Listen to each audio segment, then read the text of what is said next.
As we look at the 2023 NFL draft that is upcoming in the next couple of weeks, there are some surefire, even you would call safe prospects out there. But here are 10 that are polarizing and are drawing mixed reviews and different evaluations around the league. What's up, it's your boy Cintron. Come back into another analysis/news video, and I kid you not, that's my real name. I know my video yesterday ain't got no views, but anyways, that's besides the point. Let's get into the 2023 NFL Draft, looking at Will Levis, Emmanuel Forbes, Jordan Addison, among others in this class that are the most polarizing prospects. So, they all have something against them. Let's look at the first name on the list here, Anthony Richardson. Obviously, man, the guy is uber talented. He hit the fucking top of the stadium at his pro day when he was throwing. But the thing about him is just maturation and experience. He hasn't matured much, as I think he only had 1 year of starting experience. Yeah, 13 starts at Florida, and he's just a redshirt sophomore. So he was eligible to spend 2 more years in the college ranks, but he decided to come out early. And is nobody's knocking him for that, but his measurables: he's 6'4", 244, ran a 4.43, 4.44. I love the numbers there. But he's awesome guy. If he goes to a team like the Colts, for example, they have Shane Steichen, the former offensive coordinator of the Eagles, and he just coached Jalen Hurts. So physically, he's a upgraded Jalen Hurts, but people say a Cam Newton clone, but he's actually faster than him. Has all the tools as well, but Cam was a more ready quarterback coming into the league. Even though he had 1 year at Auburn, he also won a national championship at Blinn College, JUCO.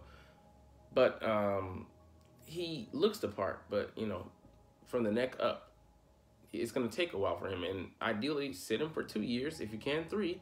Give him the Aaron Rodgers treatment and let him get up to speed at his own pace, and not have to throw him into the fire, because the guy's going to play ideally 15 years or so, like that, something like that. Give him a chance at having a curved career, not a career that's gonna go like this and then finally maybe he understands, or maybe 1, 2, 3 and then out, crash and burn. You want to give the guy the best chance, but GMs, head coaches, they're on a clock. 3 years, that's all you got, baby. What can you do for me now, league? Not for long. NFL. So I mean, he's probably not going to be afforded that luxury to sit and learn. So hopefully very least a year, or I don't even know, maybe half a year, if we're being realistic here, he'll be allowed to sit, and then he's going to be thrown into the fire. But is he going to be ready? So, the ceiling, high, but the floor, we don't know what we're getting. So, a little shaky. All right, let's get to the next guy. Will Levis. So he's a redshirt senior coming out of Kentucky.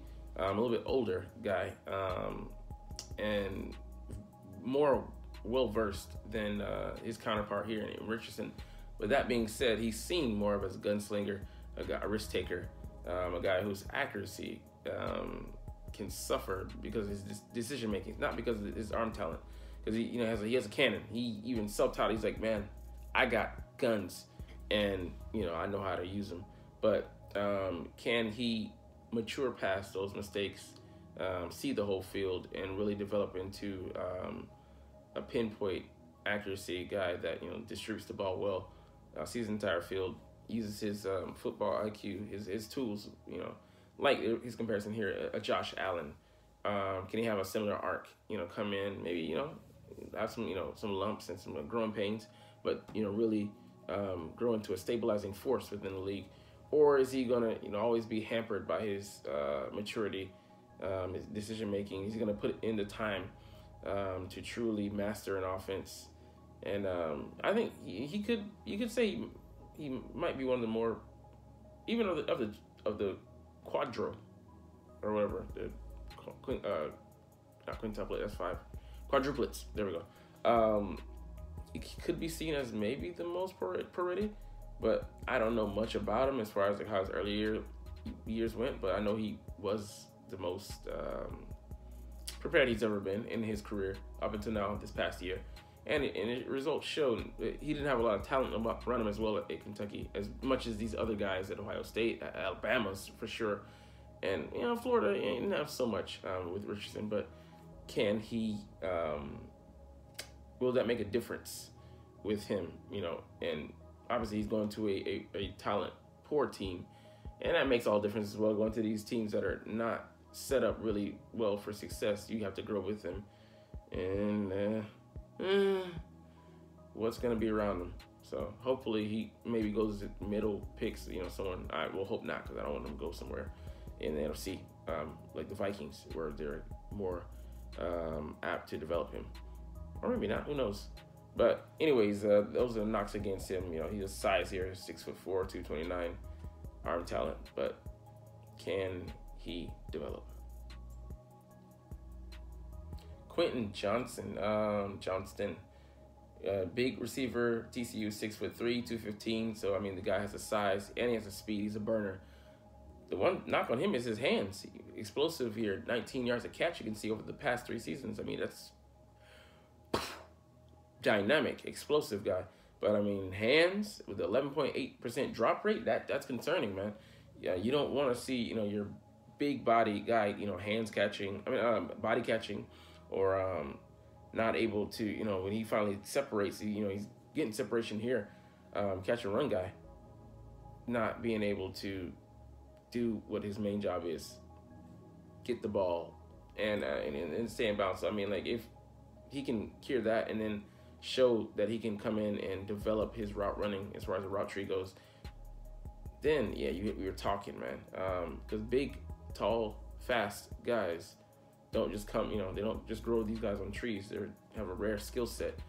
And especially, if it's a big guy, he's usually a position guy. If it's a smaller guy, he's usually a speed guy. But you have a chance to have it, get both in one body. But if you can't hang onto the ball when it gets there, we're going to have a big problem as a wide receiver. You're a low-tier tight end. You should be blocking. But, yeah, that's going to be the challenge for him. Get him on the jugs machine, get this guy catching balls, work with him, get him with a solid wide receivers coach, drill it, into this guy. And, receivers have it, they take a couple of years usually to develop, 3 years before they get up to speed as far as like in the league, because there's so many things, getting off the line, releases, final points of route running, getting 2 feet down instead of only one, unlike in the amateurs, the college ranks. So, there's a lot of things you can potentially work on, and this guy has a couple. So, Emmanuel Forbes, man, crazy. This guy, only a junior coming out, but uber talented guy. Record number of NCAA pick sixes, with 6 pick sixes, which is crazy. 14 career interceptions. So he has the measurables, runs a 4.35, 6'1". That's all you could want from a corner. It's just his fucking size. The guy's small, 166 pounds. Can he hold up physically? Because he's gonna be out there. Imagine him going up against DK Metcalf. He's gonna physically dominate this guy. And then don't ask him to come up and tackle Metcalf. He's on a bubble screen or something like that. He's gonna bounce right off him. So you worry about the wear and tear with this guy. And then put in a system where he's not just asked to cover. Let's just say a Tampa 2. He's gonna be asked to come up and support the run. Forget about it.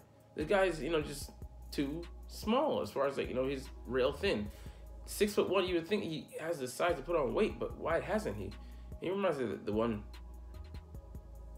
guy on TikTok. He looks just like him. You can't tell me he don't. Stop it. Anyways, yeah, he needs to show that he can put on some weight and then hold it. If he can just at least get to a $180, just cool. $175, solid. But it's concerning that this guy just going through 4 years. I don't know if he struggled to put on this much. I weigh more than him, and I'm 5'9". Not even an athlete. So it's just crazy.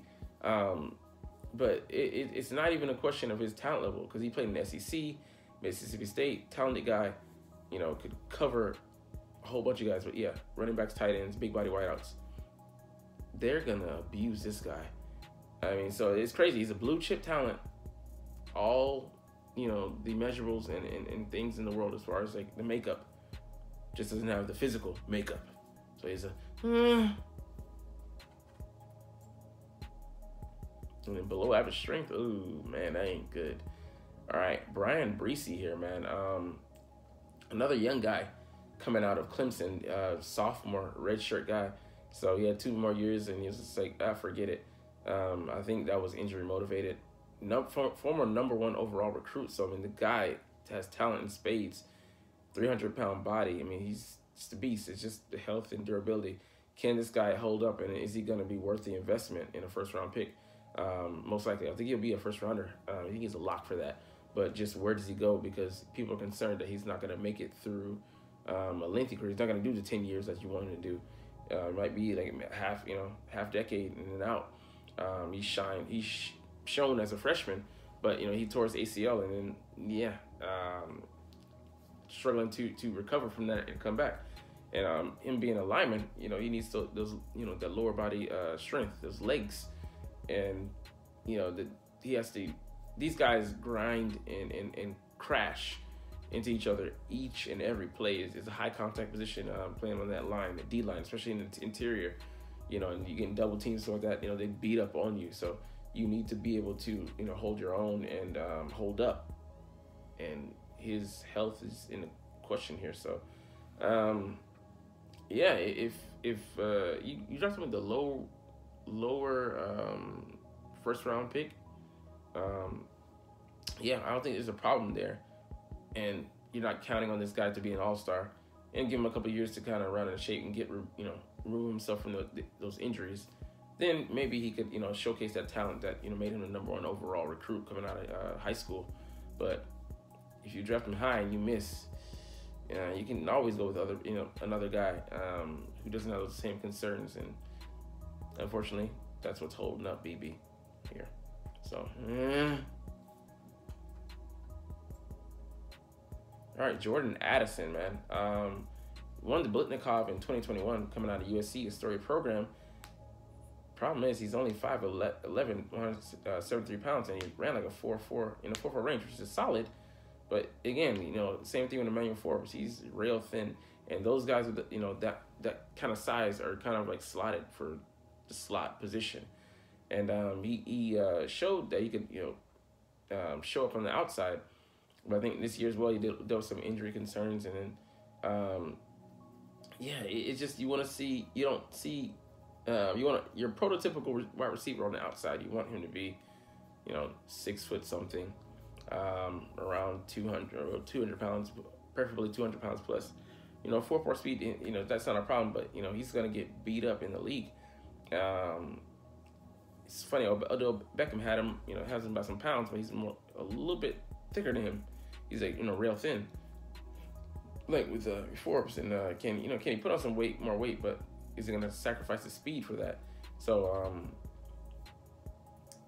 it's funny. You see, he moved from Pitt to USC.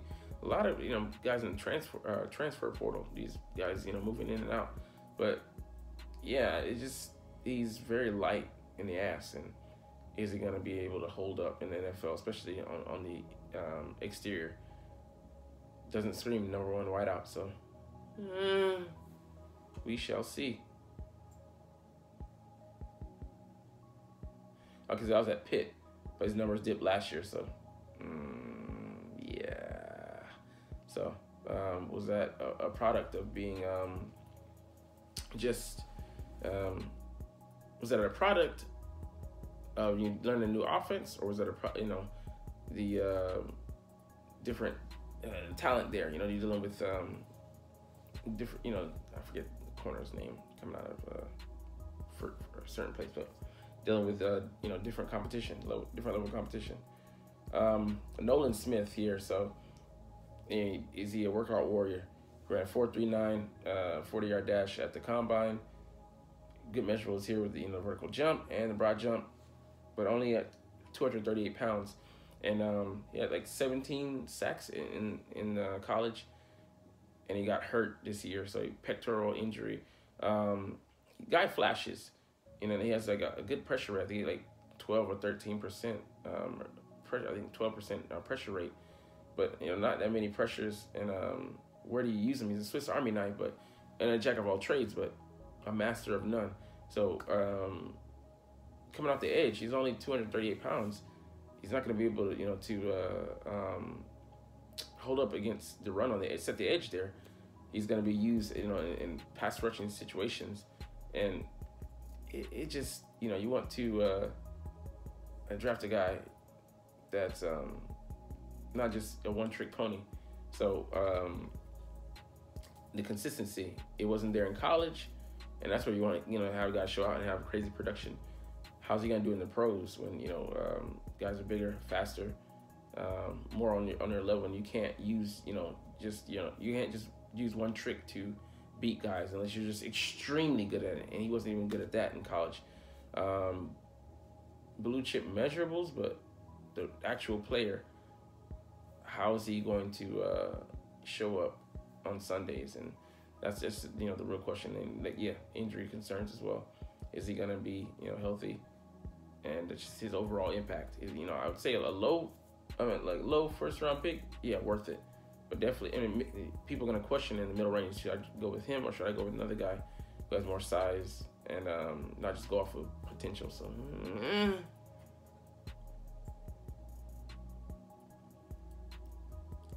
All right, Mozzie Smith. Don't know much about him, to be honest. I think the question with him, just can he only be limited? Is he only limited to being a run stopper? He's 6'3", 233. And those gappers are coming back into popularity, especially, in the league.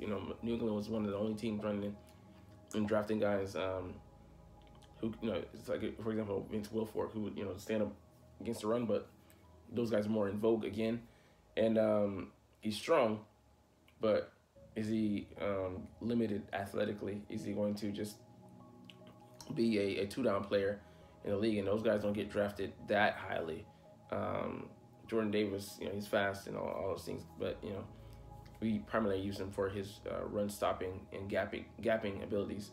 So is he going to be a limited prospect, or can he grow his game? And also, weight control and things of that nature. Is he gonna be a hard worker? And it's more of the.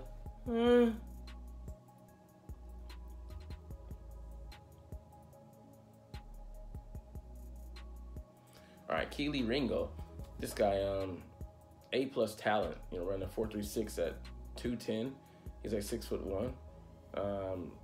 Guy looks like a safety but plays a corner. So superior talent out there on the perimeter. Can bump and run, play sticky coverage as far as close to the line of scrimmage. But the farther away you get, he's going to be a liability, and he's not going to be able to be applied to various systems. They're playing more in space. Is he going to get handsy? He's had a problem with penalties and getting grabby and stuff like that. So and it's his best position at safety. So he's a little bit less polished and less refined. He's going to need some more time to develop. He's only a redshirt sophomore, young guy. So also maturity as well. He didn't have that much starting experience. So do you just go for a guy who has the measurables but could get burned and turned off early, get burned and turned early, and kind of just lose his will to fight? Or do you take him and give him afford him that time, maybe for example, bring him in Philly, he can sit behind those corners and glean, and then really apply himself in the classroom, on the field, extra time, put in the work, and then be really a finished product when he steps out there onto the field as a starter. So that could make or break his time in the NFL. So right now it's just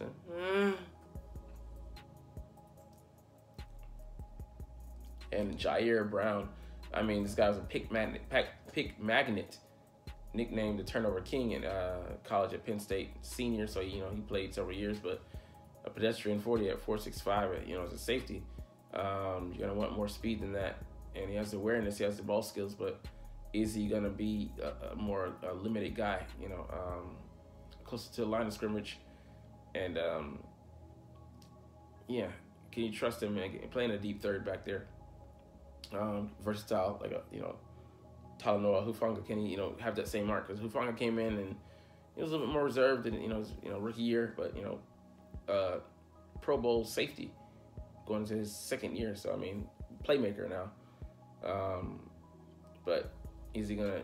Do you have the coaches, the tools to develop him, and guys around him to take advantage of his skill set, or is he gonna crash and burn and get flamed when you put him into a bad position by drafting him into a system that doesn't fit him, and asking him to do things that he just can't.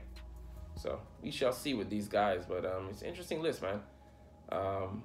It's always cool to prospect these prospects. All right, let's get into other things around the league. So not too much going on. You can see here Anthony Richardson is in demand doing these top 30 visits. Hendon Hooker is as well.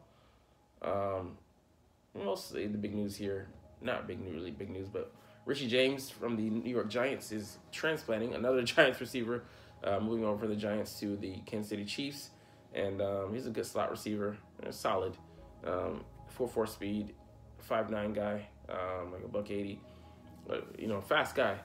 So just adds to their cadre of wide receivers. They're trying to see what sticks and get the best for them starting five, because they need 5 solid receivers, or that's what they all seem to have had in the past couple of years. Here, last season had extreme depth, but damn, yeah, not a lot going on here. A punter signed the Jets. Thomas Morstead, I know the name. Yay. But let's see, the big deal here is we're gonna see it at the front page. Let's go back to the back page. Jeffrey Simmons agrees to terms with Tennessee, so he re-ups with them, signed a $23.5 million deal, so adds on to his rookie contract. I mean, his 5th-year option, and makes it $105 million. So 4 years, $94 million. He is the highest paid D tackle behind one D tackle in out of Pitt, plays it for the LA Rams. Golly, man, why am I forgetting his name? Drawing a blank. Aaron Donald. Golly. But yeah, he got paid. I thought he was, they were looking to trade him, put him on the chopping block. But Rand Carthen, the former NFL running back out of Florida, new GM, he said, I'm not going to this up, re-sign him smartly. So got him on the books for 5 years now. Talented guy, top 10 talent as D tackle. Doesn't always have the sacks and big numbers, but man, he pushes the pocket. All right, and lastly, we're going to look at a couple things around the league. Joe Mixon, Cincinnati running back, recharged with aggravated menacing. I'm like, what the fuck is aggravated menacing? Just, call it what it is. Intimidating, some woman that, he's dealing with. And so, young guys in the league, you got to learn. I guess, you don't learn from other people's experience. You got to learn personally, which is dumb. But, and the last thing we'll look at here, meaningless news. Kyler Murray, the Arizona Cardinals starting quarterback, who's going to be on the bench because he got towards ACL in December, doing squats at 13 weeks following ACL surgery. Who cares? How about you put down Call of Duty and answer to your true Call of Duty? But anyways, you're not even here, though. I mean, you're not even watching, though, so it's all good. We're going to stop here and get the fuck out of here. Actually, a shorter video, 24 minutes, but we're going to cut this down probably at 23 or whatever. Maybe probably 24 anyways. Jack Bauer. Anyways, as always, it's fly, Eagles, fly, and let's mother go! Like, comment, share, subscribe if you want. Thanks for watching. Check me out at Cintron, Cintron Anime, Cintron Life, or Cintron Laughs, or other social media.